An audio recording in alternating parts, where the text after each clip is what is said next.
Welcome to Killer Women with your host, best-selling author Danielle Girard.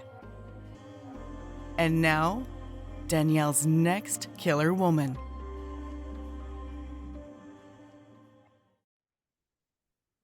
Welcome to Killer Women Podcast, a proud member of the Authors on the Air Global Network with more than 4 million listeners. I'm your host, suspense author Danielle Girard, and my guest today is Lisa Jewell. Lisa is the #1 New York Times bestselling author of 19 novels, including The Family Upstairs and Then She Was Gone, as well as Invisible Girl and Watching You. Her novels have sold over 10 million copies internationally, and her work has also been translated into 29 languages. You can connect with Lisa at Twitter at Lisa Jewell UK, on Instagram at Lisa Jewell UK, and on Facebook at Lisa Jewell Official. Welcome, Lisa. Thank you. Lovely to see you. Lovely to see you. We were just talking about Lisa's, her camera. She's got a noir, sort of old film noir look to her. So we're just going to go with that. I'd like to be crisp, but I can't be crisp for technical. You're awfully crisp in lots of ways. So we won't worry about that. We won't worry about this one little strange anomaly you're having. So please, first of all, let's see the cover of this book, because I got this fun edition where the cover had not yet been revealed, but the actual cover of the book is gorgeous. Ta-da! I love it. I absolutely love it. This is actually, this is an advanced one. It'll be a hardback. Yes, in the of shop. course. But this is the artwork. This is a stunning artwork, and it's just so unsettling and beautiful, and it is stunning and unsettling. And okay, so I have a million questions for you, Lisa, but before I start, please tell our listeners about None of This Is True. Of course, absolutely. So None of This Is True. It's a story of two women who have a chance meeting when they're out in the same pub on the same night, both celebrating their 45th birthdays. And they come together in the ladies' bathroom and realize that not only are they sharing a birthday, but they're actually birthday twins. They were born on the same year and in the same hospital. But they're incredibly different women. One of them, Alex, is very glamorous. She's in the pub celebrating her birthday with a huge group of friends. Josie, the other woman, the other birthday twin, is having a quieter night with her much older husband, Walter. And she's kind of slightly tantalized, mesmerized by Alex and her glamorous appeal and the fact that they're birthday twins. She Googles Alex when she gets home and discovers that Alex is actually a reasonably famous podcaster, and then proceeds to spend a whole week obsessively listening to all of Alex's podcasts, which are all on the themes of successful women who've overcome the odds to become successful. And she engineers a meeting with Alex on the street to give her a proposition. I think you should make your next podcast about me. I've had a very challenging life, but I haven't yet made a success of my life, and I'm about to. And you might want to record the process of my life changing. Alex is initially slightly put off by Josie's demeanor. She's a little bit strange, slightly creepy, slightly on the creepy side of things, but can't resist the sound of her story. So agrees to start recording a podcast with her, and that's when everything gets very, very dark. Very, very quickly. Which is very much the Lisa Jewell reality, right? Yes. Everything looks normal for just a few minutes, and then everything gets dark very, very quickly. So exactly. In the acknowledgements, you mentioned that you had a conversation with your sister, and that you sort of had this image of a man through a window working on a laptop, which is a pretty benign image, right? I mean, it doesn't scream. It doesn't scream what happens in this book to me. So tell us, I mean, is this how your books sort of, is that the seed of them? Is something so sort of normal? It's just something that for whatever reason, and it's nearly always a person, but it can be a place or a house, but it's nearly always a person, just seems a degree off. So everybody else, so I can see a person in a crowd and everybody else just looks like, just flesh wandering around, and every now and then a person just pops out and there's just something about them that's a degree off, and that's kind of what I want to pursue. I want to work out what their story is, what it's like to be them. I want to get inside their head and find out how they would behave in certain situations or what secrets they're hiding. And in the case of this guy I saw in the window, just innocently looking at his laptop, I just was convinced that there was something really weird going on in his apartment behind the scenes. And I kept getting this recurring image of a door closed at the end of a corridor and somebody behind that door. And I didn't know who it was. I didn't know if they were in danger or if they were the threat. And yeah, then for a writer like me who doesn't have like big ideas or big plans, you just have to sit down and start typing and work it all out on the page. I love that. Okay, so you start with, so you're basically, when you started that book, you thought, because you discovered, of course, behind the door is a daughter who is a gamer, and she is living there. But the book really features the women. So once you sort of start to suss out this man, it was his wife who sort of rose to the forefront of the Yeah, story. and actually that happens to me quite often. I quite often start think I'm going to set the story from a certain person's point of view, but actually once I start writing the story, there's usually someone standing on the sidelines who just captures my imagination. And that was the case with this. He was going to be my weird stalker. Walter was going to be, and that's not to say that Walter isn't a little strange, because I think we can Fair. all agree that Walter is incredibly strange. In fact, they're a very strange couple, Walter and Josie. They're just one of those, those couples where you Yes. just wouldn't invite them round for dinner unless you happen to be making a podcast about one of them. Right. And yeah, and I just kind of thought that Josie was a more interesting proposition. So she was the one who ended up being my main point of view. And you love, I mean, in all the stories I've read of yours, you really love to take, these families, these relationships, and really sort of pull them apart. I mean, I think about the family upstairs, and so many of your books really feature these characters. So tell us how it sounds like you're not a plotter. You're not somebody who sort of has an outline. So what is that like? Are you free writing about how does this develop? Yes, free. That's a really good way of describing it, actually, free writing. No, that's exactly what it feels like. I really, really, even day to day, I don't have a plan. Even in the moment of opening my laptop and bringing my document up on the screen and positioning my fingers above the keyboard, I still don't have a plan. I just think I've got to get some words down. I've got to write something. So let's just write something and see where it leads me. And yeah, so usually what I will do just to get the engines running is reread, and I think most writers do this. I'm sure you do. Reread the chapter that you wrote the day before, or reread whatever it was you wrote the day before, just to get yourself back in the game a Mhm. little.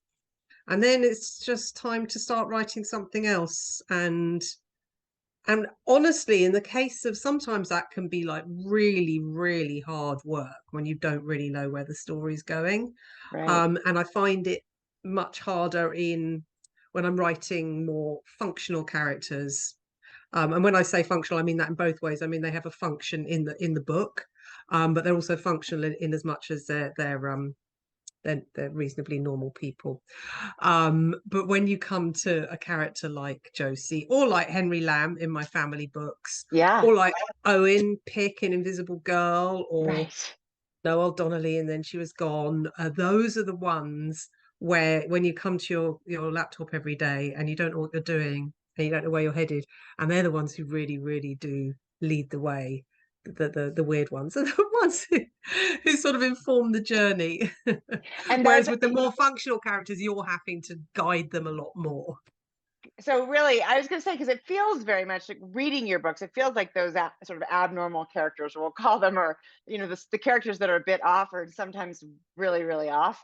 They really do some come. I mean, all the characters come to life, but those in particular, you seem to have such a really innate ability to make those people feel so real, even though they are so, I mean, they're not people we normally would run into in life. So it feels like they are the momentum of the story. So do you feel like those characters are easier to write or harder to write? Yeah, no, they do the writing for me, and that Hmm. might sound slightly pretentious. I don't know, but it feels like that. They write themselves for me. They're just ready to go and jump off the page and do all the weird things.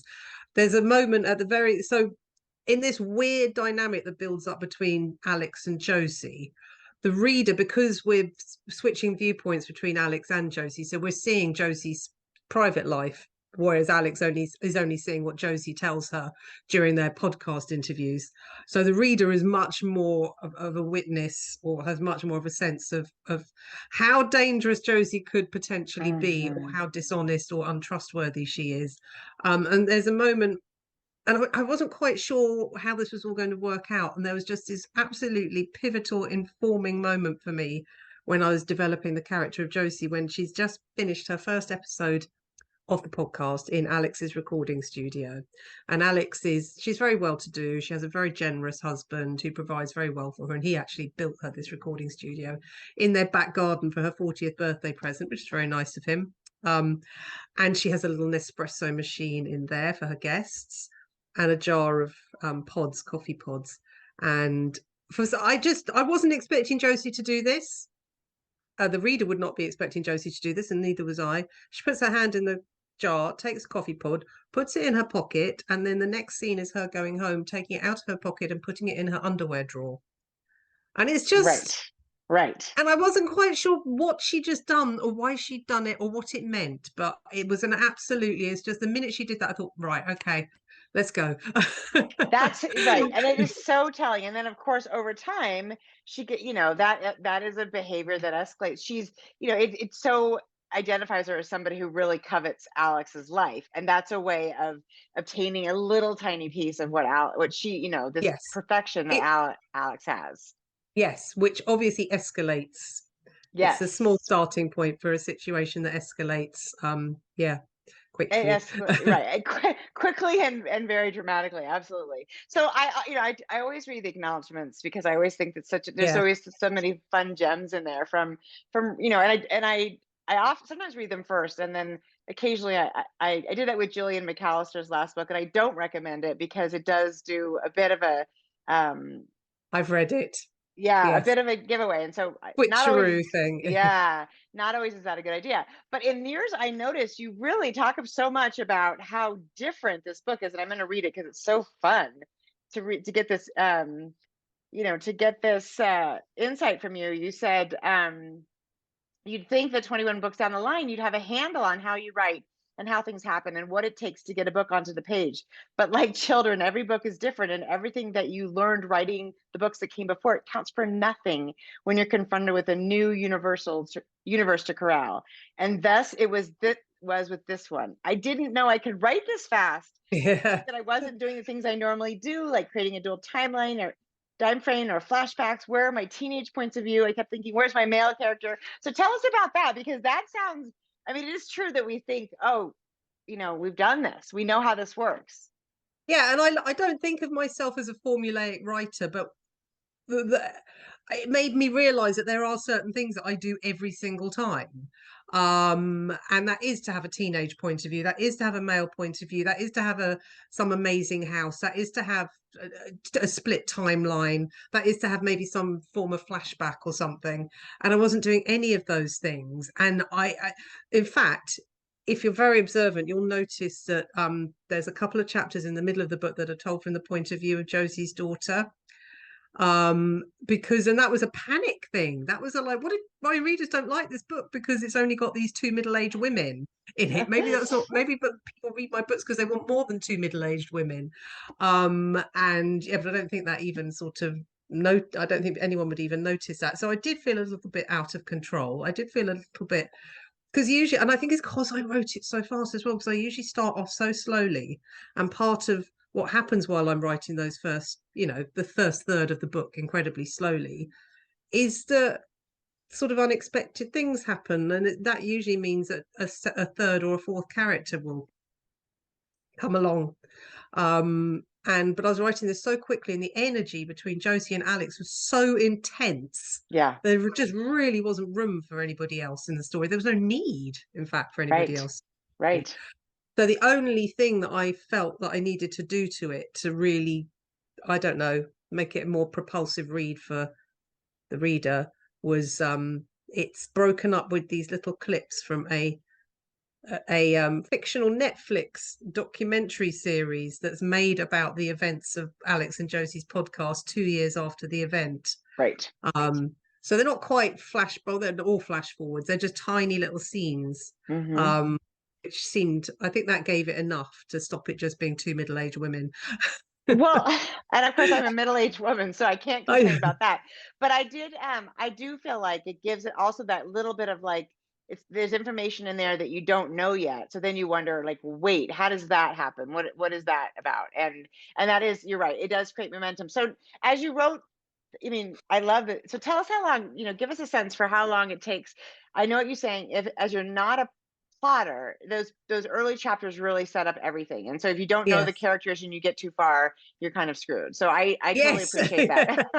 So tell us about the begin, like, that first third. How does that work? How do you sort of, are you gut instincting like this feels right? Are you saying I need this many words today? Are you saying I'm going to sit here until something, how do you sort of set yourself up? Yes, I think it is. It's a combination of both of those things. When I'm actually sitting at my laptop typing the words, I'm so very much in the mode of needing to create words.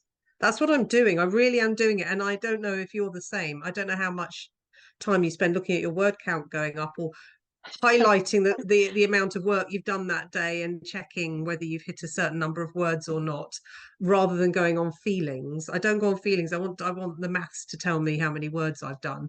And that's kind of where I'm at when I'm writing, typing. Let's call it typing.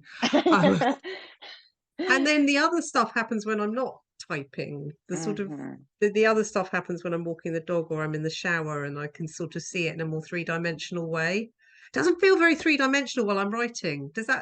No, it Do you relate makes to that? total sense. Doesn't Especially feel not, very especially three-dimensional. not in the beginning, right? Yeah. I feel like it gains dimension, but in the beginning, you Yes. do feel like you're sort of scrambling around and trying to It's sort quite of, thin, isn't it? yeah, it is. So do you say to yourself, okay, I have to get at least 1,000 words, at least 2,000 words? What is your, Yeah. Well, with this book, I gave myself the challenge of because normally, and I'm sure you're the same, when you know you've got a year to write a book, Mhm. you feel you're quite kind to yourself in the opening weeks and months of that Right, process. right. Um, and then you become less kind to yourself as your deadline gets closer and closer and closer. But because for various reasons I knew I only had 6 months to write this book, I didn't have that period of kindness to myself. So with this one, I did set myself a 2,000 word a day from the get-go, which is quite that's quite difficult It's to a hit the lot. ground running to that extent. So putting this book to one side because it's an anomaly, usually, yeah, I if I've written 200 words, I'm not going to beat myself up in those first 3 months. Right, Um, if I've written 1,000 words, I'm going to go to bed delighted with myself. right, And then the further down the line you get, the harder you get on yourself and the more you right. expect. Right. I totally, now I have a question then. Do you think that the sort of shortened time frame led to the fast? I mean, do you think what Definitely. made this book different? Yes, I absolutely think, because it just, as I said, it didn't give me time to sort of wait for another character to wander in. I'm so glad another character didn't wander in. I'm Mm, so glad I didn't, feel that it needed something else. And that was the time pressure and the energy. The fact that, I mean, I was so amazed to find myself writing 2,000 words a day right from the beginning. I didn't think that was physically possible. And so I just sort of went with it, even though I didn't know what the hell it was or where it was going. I just thought, that back to the mechanics of of typing and seeing the words growing on the screen. So yes, I do think knowing I only had 6 months made this book, and it would have been a very different book if I'd had a year to write it. isn't that And I'm quite interesting? glad I didn't, actually. Right. So are you thinking now, well, from now on, I only have 6 months to write a book? Well, you know what? Because the book, I've already finished writing another book since this one. I've got to do one more rewrite on it, and then I'm going to sit down and write my next novel. And the book I've written in between is out of genre. It's not in my usual genre. Um, and I'm thinking I'd like to do something. Usually, I really like to mix things up, but I think I'd like to do something quite similar with the next one, a similar kind of Netflix documentary, not with the structure, but with the feeling.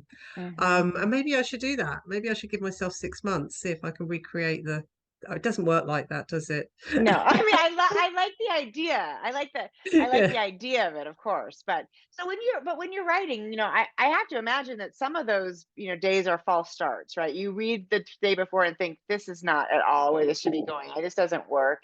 And then so I'm an absolute spreadsheet maths person. I want to know, I really like to know the number of words. And I'm always like, well, I lost this many words, but I wrote this many words. So now Yes. I only netted 800, even though I actually Yeah. wrote, 1400, and I had to scrap those other ones. So I imagine Oh, I absolutely am the same. Yes. yeah, as you're working, is it a matter of sort of like, reading the day before and thinking, along when you're starting out, is this where we're going? Is this working? Or do you get to a certain point and sort of go back and look at like 10,000 words and think, is this working? Or are you doing that all Yeah. along? Every now and then, if I hit a small, but I never hit huge brick walls. But if I hit a small brick wall, I think, okay, let's go way back now. Like you say, probably about 10,000 words back.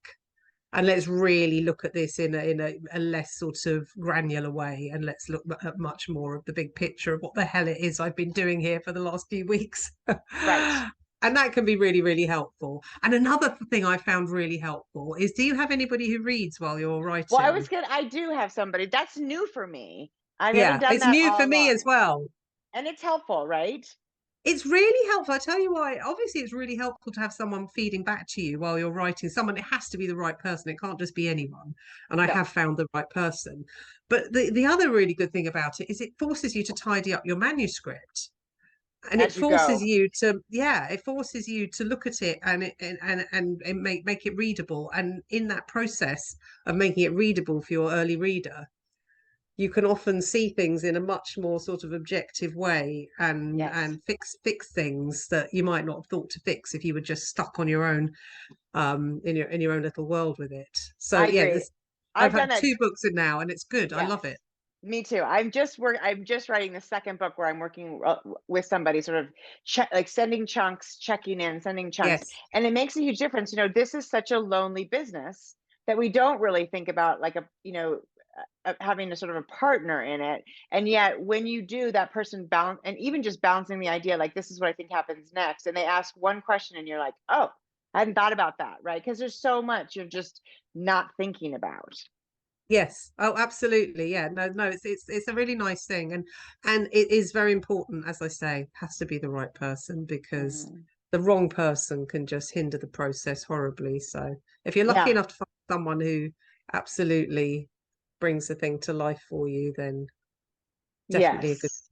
Shares your vision of the story and helps you sort of get it to where you want it to be. So since this is Killer Women, I wanted to talk, one of the things I thought was fabulous about this book, and I mean, among a million things, but was these two women, right? Both of whom, these are middle-aged women. We're coming from a position of, being that age approximately. I'm of course a little older than these ladies, but the idea being that it's in both women's lives, they're somewhat stuck, right? They're a little bit stuck because of, their marriages, their children, and a little disillusioned, obviously, to different levels. But Alex, I Yeah. think what makes her interesting is that she does sort of have this, all glittery, kind of from the outside, perfect looking life, and yet she's not fully satisfied, right?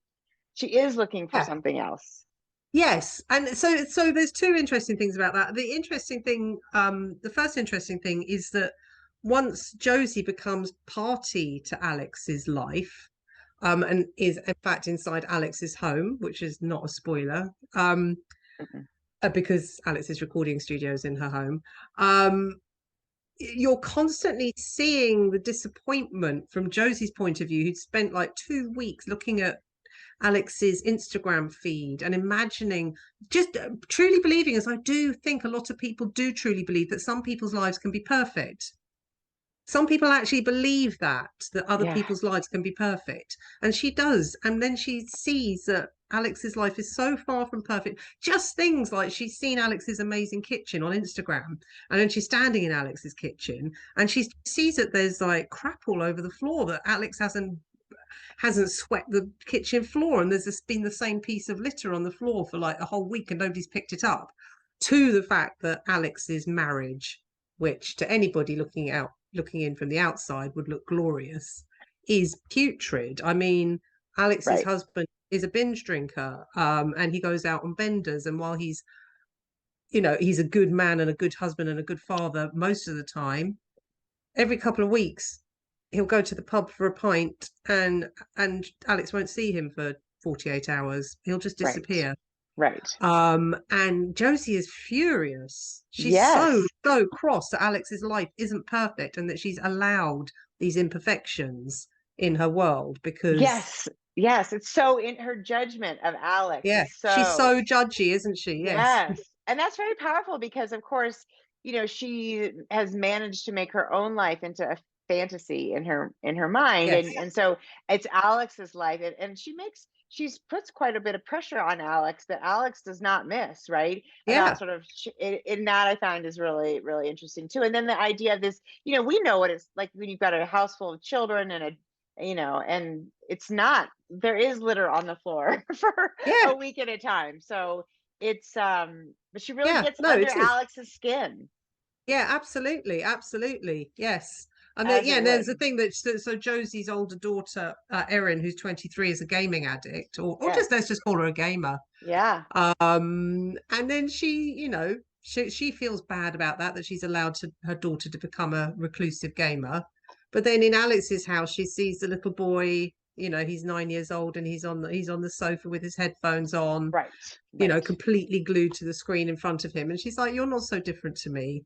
Right. Um, and Yes, she yeah, does. Right. She does. She sort of gets a little bit superior. She has in her yeah, brain. She's sort of like, oh look, absolutely, you're this. Yeah, you're the same. yeah, Yeah, I really appreciate that because I think, and it of course when people do that to us, and people do of course do that to they shine back on us, sort of the lesser attractive aspects of our lives, and we take it. It's very hard to, it's very hard for. And Alex, it really impacts her, right? I mean, yes, she's very empathetic and and she gets sort of caught in Josie's in Josie's sort of spiraling, and to the point where it yes. really impacts sort of her ability to stand her ground and all sorts of things, and leads to with the wonderful drama that is. Yes, Yeah. absolutely. And I know that sometimes in this genre it's frustrating when people make decisions that maybe the reader wouldn't make in the moment and let people in that the reader would think, well, I wouldn't let that happen. I wouldn't let that person in. I would draw a line right here. But number one, the genre wouldn't exist if everybody drew Right. those and made the decisions. But number two, sometimes it's really hard to draw the line. Sometimes Yeah. when you're confronted with a person Right. who has exerts such a powerful energy around themselves, you're maybe number one, scared of offending them and not sure what offending them might lead to, Right. or you feel sorry for them, or you think I'm going to make this bad decision in this moment, but I can fix it in the next moment. Right. And sometimes it's not that easy just to say, hold on, this isn't a good idea, let's stop right Right. here. Life Right. isn't like that. Life has its No. own momentum sometimes. Absolutely. And I think the big thing about these characters making what, people might look at as bad decisions is all about the motivation of doing it. And so I think, and you do that really well. Alex makes, yeah, she makes some bad decisions around, Josie, but she makes them really because I think she does have this empathy, and she is in this place in her life where she's also a little bit, trying to figure out what's next, and her relationship with her husband's a little off. And so to me, it doesn't feel like, I think it's unfair for people to be like, oh, well, no one would ever do that, because Yeah. that is absolutely not true. Yeah, it is people absolutely not true. It is absolutely not true. people make decisions for all sorts of reasons, and like you said, sometimes in hindsight we're like, well, that was a bad decision, but that's hindsight, and it's Yeah, 2020, right? And in the yeah. moment, not so much. um there's also this wonderful, I love this because this totally reminds me of marriage in general, and this is, I'm taking a quote from page 116, which is about, it's about when Allison is out with her husband, right? And she says, because of course Nathan drinks too much, right? Um, and it's, let's see, she knows already that this will be one of those nights that she doesn't want to be that wife, the purse slipped, stuck up the butt wife, the wife who can't relax and can't have fun and spoils it for everyone else. She wants to down tequila shots and sing and dance and laugh like a drain, but she can't take on that role because Nathan has already staked his claim on it. And one of them has to remain sentient and together. One of them has to be the grown up. And I find that to be so true too about relationships, right? Is especially when there's young kids involved, you're like, yes, that looks like fun, but we can't both do that. And so one person ends up being, the fun person, and the other person ends up being Yes. sort of the, stick up the butt person, which I thought Yes. was, Yeah, no, and it's so true. And then in this case, it's Alex. Alex has to be the grown up yeah, because yeah, because Nathan Nathan Nathan has can't. made it. Nathan's made it very clear that he's Yeah, not up he's to the job. not when there's alcohol involved. He can play with the kids, Right. make them laugh, and do that. Be fun dad. But when it comes to The the serious, responsibility side, right.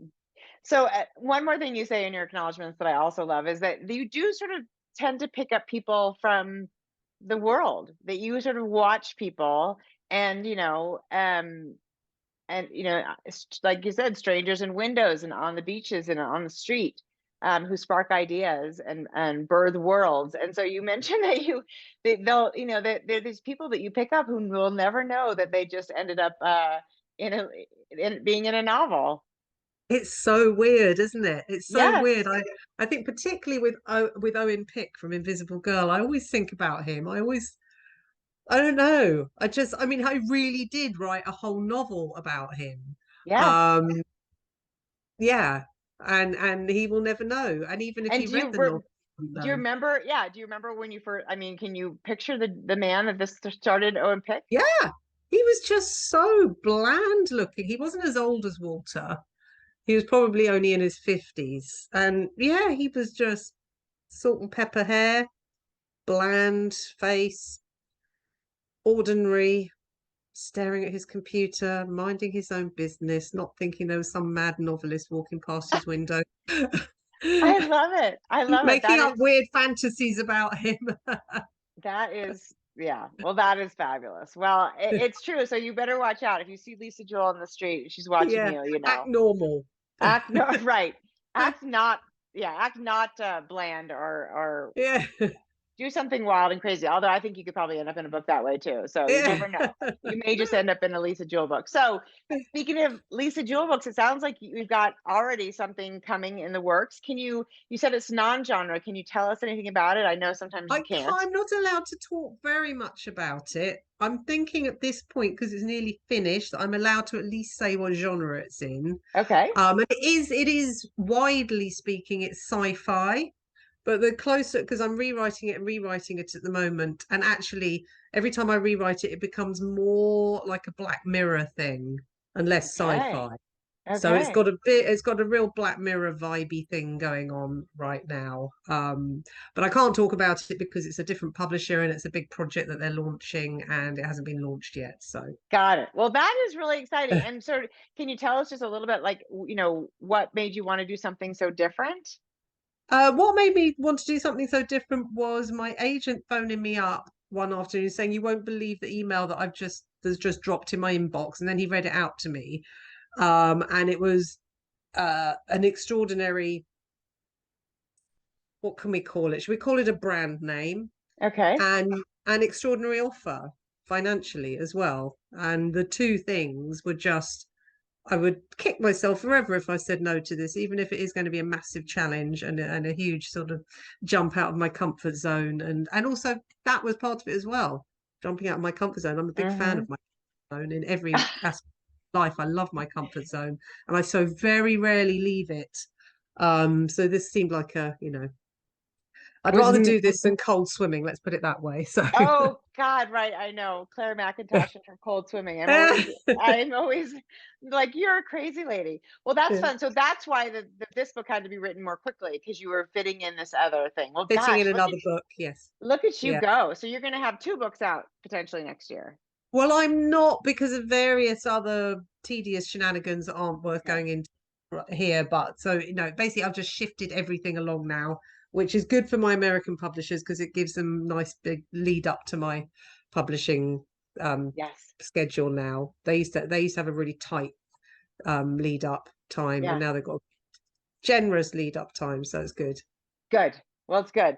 Well, I have to say, Lisa, it was so much fun to talk to you. And it's always nice to hear from people who don't plot, because I think Yeah, these people who plot are probably, I feel like they're much smarter than I am, because I think it sounds like a better idea to know where you're going. I don't know about you, but at the end of a novel, I end up with an out file that is like 40,000 words. And I think, God, that's half of, it's a half another book that I had to throw away.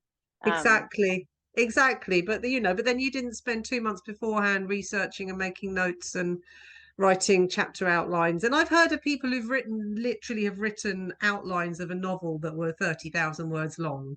right. So, we're just making work for ourselves in other ways, doing it our sweet. Exactly. Exactly. So this is out on August 8th, and actually our And it looks podcast, like this. and it looks like that. It's beautiful. I know I'm gonna have to get myself a hard copy of the beautiful version.